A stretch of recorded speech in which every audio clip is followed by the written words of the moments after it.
Here's your wrestling news for December 10th, 2021. And your headlines for today include the last few weeks of Jeff Hardy's life before his WWE release, Hardy's wife reacts, WWE's major plans for Jeff Hardy prior to his release, Johnny Gargano officially leaves WWE, Chris Jericho reportedly hospitalized in the UK, MJF responds to being labeled a less famous Miz, WWE changed Raw main event plans during the day, Jim Cornette berates WWE for using Jeff Hardy's substance abuse issues in storylines, Tony Khan confirms recent contact between AEW and WWE, and more. We are kicking off today with Jeff Hardy, who was released from WWE following a concerning performance at a recent live event. During the Edinburgh, Texas show, Hardy was sluggish during his entrance, collapsed in the ring after a light shove, and after making a hot tag, ran into the crowd and didn't return to the match.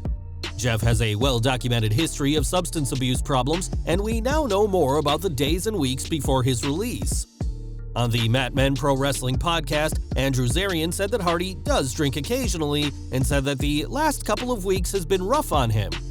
It's been reported that Jeff refused to go to rehab when WWE offered it to him, and when Ringside News asked around, they were told that Jeff was not an issue backstage.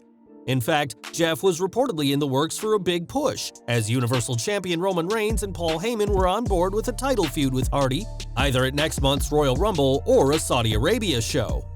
Jeff had only said in an interview a few weeks prior that he wanted a Reigns feud, saying he wanted to take the Tribal Chief to the limit during the Broken Skull sessions. Roman Reigns isn't the only one who is supportive of Jeff, as every wrestler who has commented on Jeff's departure has had nothing but nice words for him, praising him for his in-ring work, his attitude backstage, and his overall demeanor. Whatever the future holds for Jeff in the ring, it'll have to wait until his 90-day non-compete clause with WWE is over, and we certainly hope the former WWE World Champion uses this time to reflect on his actions. Jeff has kept quiet since his release was reported, but his wife Beth has given an update on her husband's condition. On her private Twitter account, Beth didn't go into any details on her husband's release, but said that Jeff is good, they're both good, and encouraged everyone to share this update.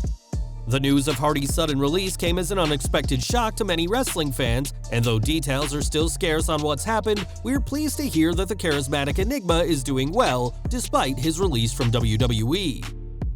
Over to AEW as we've got concerning news regarding Chris Jericho, who's been hospitalized in the UK.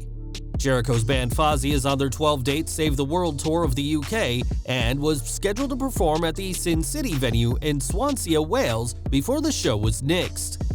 The venue posted a message from the band at 9 p.m. UK time, which was around 4 p.m. Eastern, which reads, "Chris was checked into hospital by doctors with a non-COVID-related treatable health issue. Regrettably, the show on Friday in Swansea is cancelled and all tickets will be refunded. We will have updates on Saturday's show in Nottingham and Sunday's show in London as soon as possible." This cancelled gig comes just days after Fozzy performed in Bournemouth, England on Tuesday, and the tour was scheduled to wrap up with a Saturday show in Nottingham, England, before a Sunday performance in London. There's no word yet on if those dates will be cancelled, and no word on what Jericho's health issue is, only that it wasn't due to a positive test. Jericho hasn't publicly commented at this time yet, but whatever caused him to cancel the gig must have happened fast. Around noon Eastern Time on Thursday, the Fozzy Instagram shared a photo outside Oxford Street's Hard Rock Cafe, and he seemed to be doing fine. You wouldn't know that Jericho was hospitalized several hours later by looking at him in the photo, or when Jericho posted the same photo to his Instagram 3 hours later, saying it was great to hang in London. Jericho has kept active on Twitter as he's been tweeting and retweeting accounts, mostly about Fozzy and his Undisputed Championship victory, which saw him beat The Rock and Stone Cold on the same night 20 years ago this week. Jericho was absent from Dynamite this week due to the Fozzy tour, with his last appearance being the December 1st show where he was attacked backstage by 2.0 and Daniel Garcia. This was to write him off TV for the Fozzy tour, and his last match came at November 13th's Full Gear, where the Inner Circle defeated Ethan Page, Scorpio Sky, and American Top Team in the 10-man street fight. We don't know when Jericho will wrestle next or what led to him being hospitalized in the first place, but we're wishing the former world champion the very best for the rest of his tour. MJF news now, as the wrestling world is still reeling from his promo battle with CM Punk during a recent Dynamite, in which the former WWE World Champion branded MJF a less famous Miz. Not long after, MJF told Renee Paquette and Misha Tate on their Throwing Down podcast that he has respect for The Miz, but insists he's better, and explained why he feels the two-time WWE Grand Slam champion doesn't measure up. You know, it's so funny, and I'll be completely honest, I think Miz is a tremendous performer. Keyword, performer. Yeah, and how can you not be a fan of The Miz? The guy is gold on the stick. In the ring, very solid too. I just think, if I'm being completely fair here, and it's not me talking shit, it's just factual, there are no holes in my game, and that is not a jab at Miz. Miz is great, but he's not me. Just like CM Punk isn't me, just like Bryan Danielson isn't me, just like Kenny Omega isn't me. All of these guys are great, but they're all lacking in something. MJF may never match the fame of WWE's resident A-lister, who has his own reality TV show, but when it comes to being a wrestler, the salt of the earth feels there's no competition, as he explained. For the life of me, Renee, I've tried everything.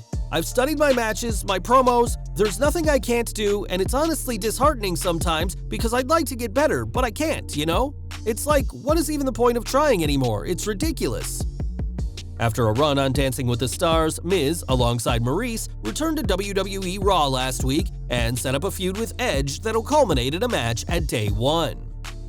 As for MJF, he continues to prove why he's one of wrestling's best heels today, but even he sees himself as better than one of WWE's most irritable villains.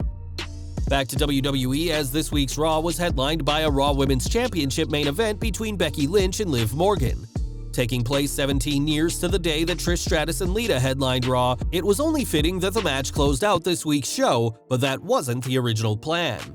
Mike Johnson, a PW Insider, reported that the original plan was for Raw to finish with a steel cage non-title match between WWE Champion Big E and Kevin Owens, which meant Raw would have ended with the attack from Bobby Lashley. The opening segment was originally supposed to have been Owens and Big E, which would have set up their cage match main event instead of the Raw Women's title match. On the day of the show, though, staff pushed for Morgan and Lynch to headline, mostly due to the show coinciding with the first women's title match to main event Raw in 2004. WWE appears to have huge plans for Morgan, who many expect to hold the championship at some point down the line, and this week's WWE Raw was the first of what's expected to be many main events for the young superstar. NXT 2.0 now, as Johnny Gargano and Kyle O'Reilly both have contracts that are set to expire this week, and despite WWE's hopes that they'd re-sign, one has reportedly already left.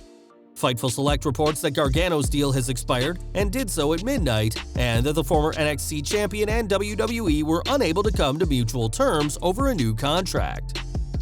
Gargano's contract has no non-compete clause attached, meaning he's free to wrestle in any promotion he chooses now, which could be very good news for AEW, who have their Winter is Coming special next week.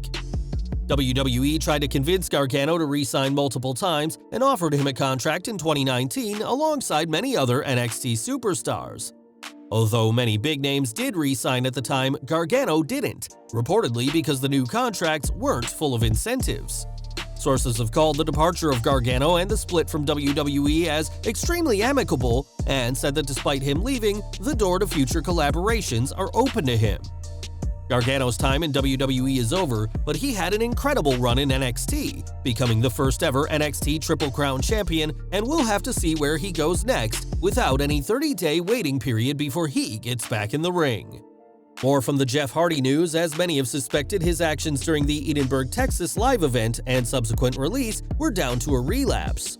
Jeff's history of problems with substances is well known, and rather tastelessly has been used on TV for angles. Last year, a feud with Sheamus touched on these problems, in which the Celtic Warrior mocked Jeff's history of alcohol abuse, which rubbed many fans the wrong way. On his drive-thru podcast, Jim Cornette put WWE on blast for using Jeff's past for controversial storylines, saying, always that f***ing rotten, whether it is Jeff or whether it was Vince Russo who did it with Hawk 20 years ago or whatever the case. Even Paul Heyman bringing Sunny on ECW to talk about her issues. No, you bring real life into wrestling in a positive way where the people know things are true so you can insert it into the story you are telling fans. Regardless, I've never seen an upside in any way, shape, or form in any of the times anybody has worked having a substance abuse problem or shot on having a substance abuse problem or working, referring to a shoot substance problem, any of it. It is simply not good whatsoever, and I do not know why they keep doing it. The Road Warrior Hawk angle Cornette is referring to is a late 1998 angle, in which Hawk's real-life drug addiction and alcoholism was made into an angle going against the wishes of both Hawk and Road Warrior Animal. For Jeff, we can only hope that he gets the necessary care to bounce back from his release, as this is a sad way for his latest, and possibly last, WWE run to end. And we're ending with AEW, as Tony Khan's company is host to many former WWE superstars, something which Khan is well aware of. While AEW has worked with other promotions before, such as Impact and New Japan, they could soon be working much more closely with WWE. On the My Mom's Basement podcast, Khan spoke about WWE reaching out to him for talent, but not for any crossover matches. He explained, "They wanted to interview some of the people that wrestle here that used to wrestle there, and some people that have had history there or with other libraries that they own. We'll see. I think I'm open to talking." This isn't the first time WWE has wanted access to an AEW star, as a deal worked out earlier this year that allowed former AEW World Champion Chris Jericho to appear on the Broken Skull Sessions episode that aired on the WWE Network and Peacock last April. Speaking about the possible new deal, Khan said that everything will need to be very classy between the two companies, just like when they discussed bringing Jericho in for the Broken Skull Sessions. "The way they approached me was very classy, so I have nothing bad to say about that. So I don't know if we'll see that, but I'm considering some of these requests on some of these biographies, and it was actually a very nice call I received the other day." Between Jericho, Jon Moxley, Christian Cage, Mark Henry, Paul White, Matt Hardy, Miro, and more, there's decades of WWE experience that the company would love to see discussed on their programming, and we'll have to see what Khan would like in return for access to his talent. Well guys, that's our news for today. Please share your comments below. Also hit the like button, subscribe to our channel, and hit the bell icon to receive all notifications. And as always, thanks for watching.